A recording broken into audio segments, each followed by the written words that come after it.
Welcome back, viewers at home. This is the segment for the newspaper review, and you can also be part of it if you're not close to your phones. You can tweet at us via Aug25. We'll get to read some of the tweets. We're going to be reading some of the tweets from yesterday's discussion. I've got some tweets here. We're going to be taking it, but when we're done with the daily, then we can take some of the tweets from yesterday, so you can have a view of what some people are saying concerning some of the stories that is being pushed by the media.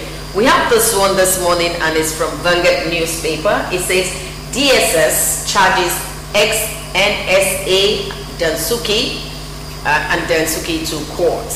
Well, the DSS has charged the ex-NSA, also charged Dansuki to court. The Department of State and Services, DSS, yesterday arraigned the former National Security Advisor, Colonel Sambo Dansuki, retired, for illegal possession of firearms. Lawyers told Vanguard last night that Dansuki risks spending not less than 14 years in jail if convicted by the court over the alleged offense. The DSS, in a statement released by Tony Opuyo, said that the arraignment of Dansuki followed the search operation it carried out in his residence in Abuja and Sokoto last month. Remember that last month they entered his home and also went to his father's house. And maybe that's where this is coming in from. But we have a law against using of firearms without authority.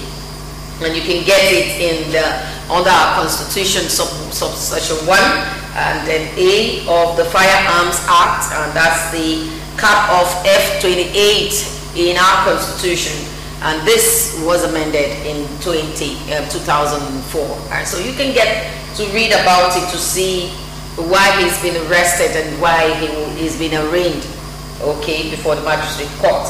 We have this other one, and no, this same one I'll take. Also, the DSS was silent on which court, they were silent on which court Dansuki was arraigned. It made it clear that the action was necessitated by credible intelligence which linked him to act capable of undermining national security. Well, this is the side of the DSS, Department of State and Services, and it's been arraigned also with the NSA. Dansuki with the NSA has been charged to court. We have this one still from the Vanguard newspaper this morning. Global price crash shocked Nigeria's capital market, and the writer says as oil price free fall. Last week, massive losses in the international communities of financial markets have resonated further in the Nigerian space at the opening of business yesterday, as the Nigerian Stock Exchange NSE benchmarked its index. And if you get hold of the Vanguard, you will know why. Basically, oil price free fall. And in it, we have the basic provision in 2015 budget. This meant further erosion of Nigeria's ability to implement the basic provision of the 2015 budget. The financial and investment bankers who spoke to Vanguard yesterday at close of the markets indicated that they expected to development in the international market to worsen the market outcome in Nigeria this week. So, with what is happening in the international market, that will get this one worsen up in Nigeria. Well, we need to do something else. We do not need to rely on oil anymore. We can go into agriculture, and we've done it before in this country, it worked, and so we can go back to agriculture. We have this one. It says Lagos government wants federal government to relocate 199 illegal immigrants from the ER centers.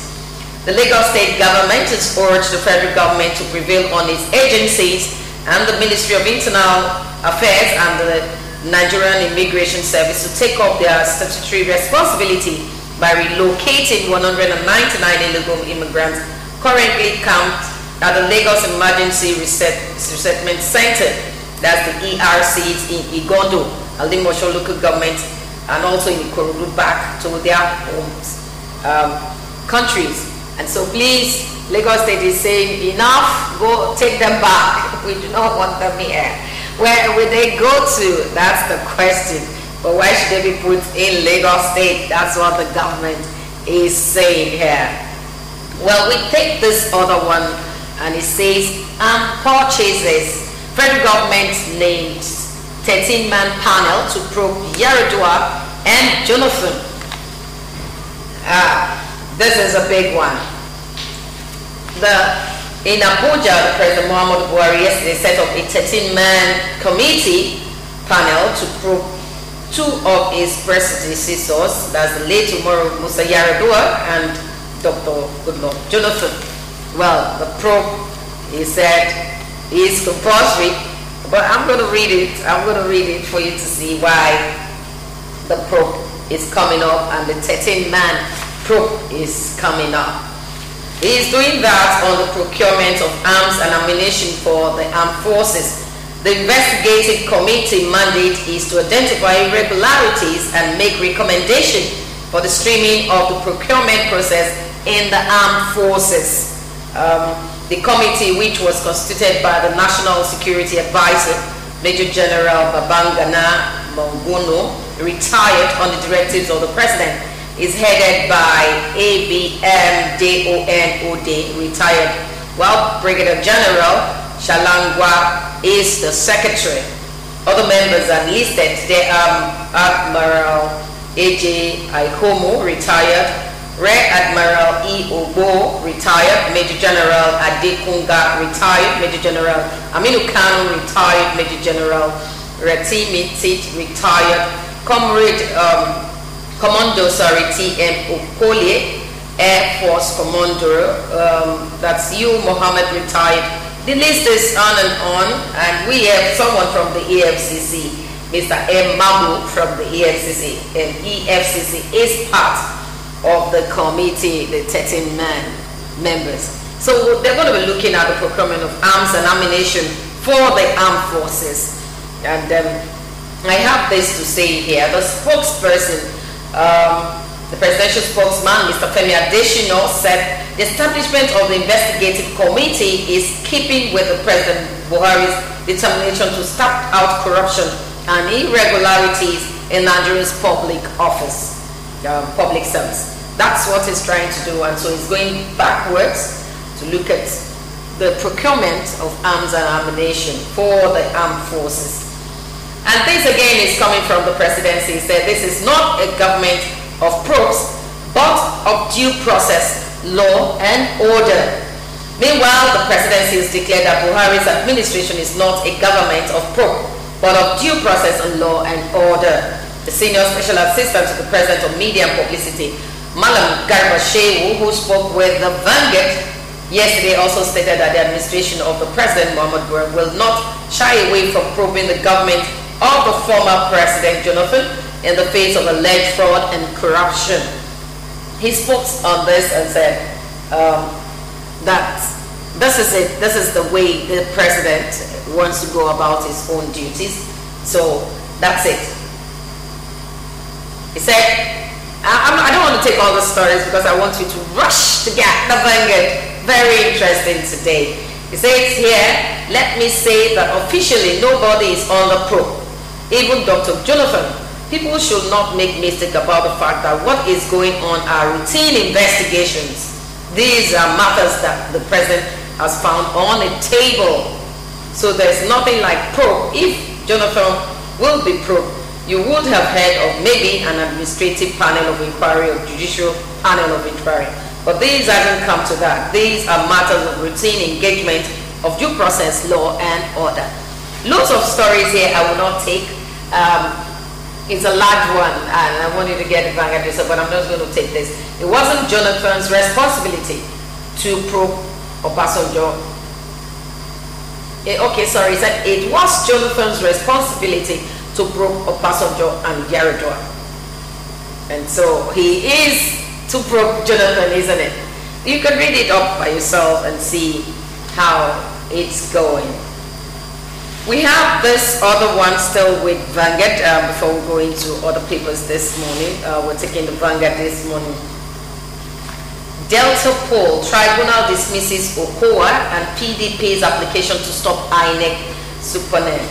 The Delta State Government Election Petition Tribunal sitting in Asaba has dismissed motions by Governor Ifeanyi Okowa and the People's Democratic Party PDP and the Independent National Electoral Commission INEC challenging the INEC to testify at the tribunal.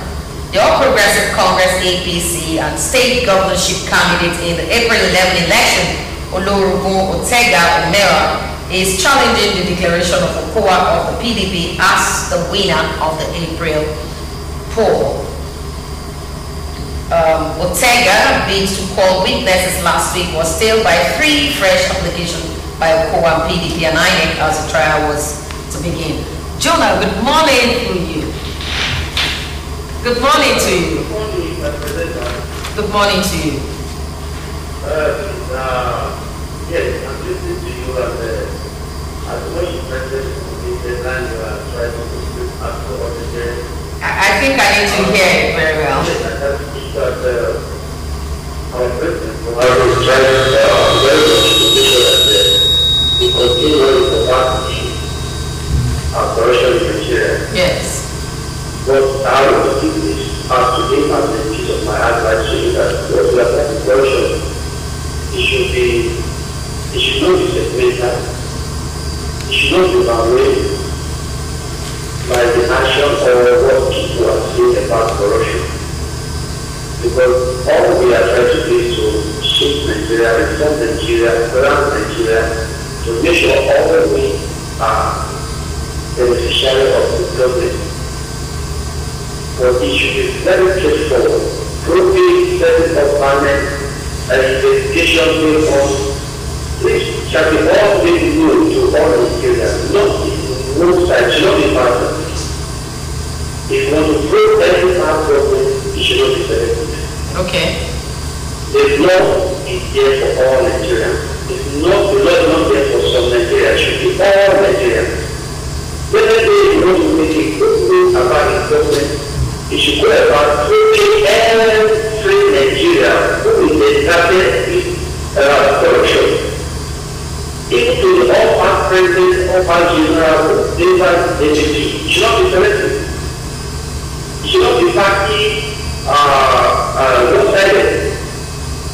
So this is my contribution. Thank you, I prepare the paper and also want to fight corruption in a very letter. Yeah. Thank you, Jonah. Thank you so much. Bless you too. And that's a beautiful one from you. I think I am supporting that. It shouldn't be one-sided. Some of the people in APC as well, they were in PDP before now. So we should just go straight. And I think what the president is doing is just the right thing. Let's go from, let's begin to prove everybody not to be selective. Everybody should be touched so that we all sit up to face it. We must sit up. Corruption must be stamped out. We have this one. Okorocha orders ex-political appointees to return government properties. In Imo State, Owerri, Chief Rogers Okorocha has ordered all his former political appointees to immediately return all government properties that are still in their possession. The governor's directive to this effect, which came as a rude shock to his former appointees, was aired on radio and television channels of Imo Broadcasting Corporation, IBC, Owerri. According to the government announcement, the office of the Chief of Staff was also directed to go after the airy political appointees and recover all such properties that are still in the custody of Okorocha's former aides. Bring them back. It's for the government. Very interesting. Well, we'll go on this break, and when we come back, but we'll continue with some of the stories, and I'll take some of the tweets also while we are still talking, looking at some of the stories in the dailies. Let's go on a break, and we'll be right back.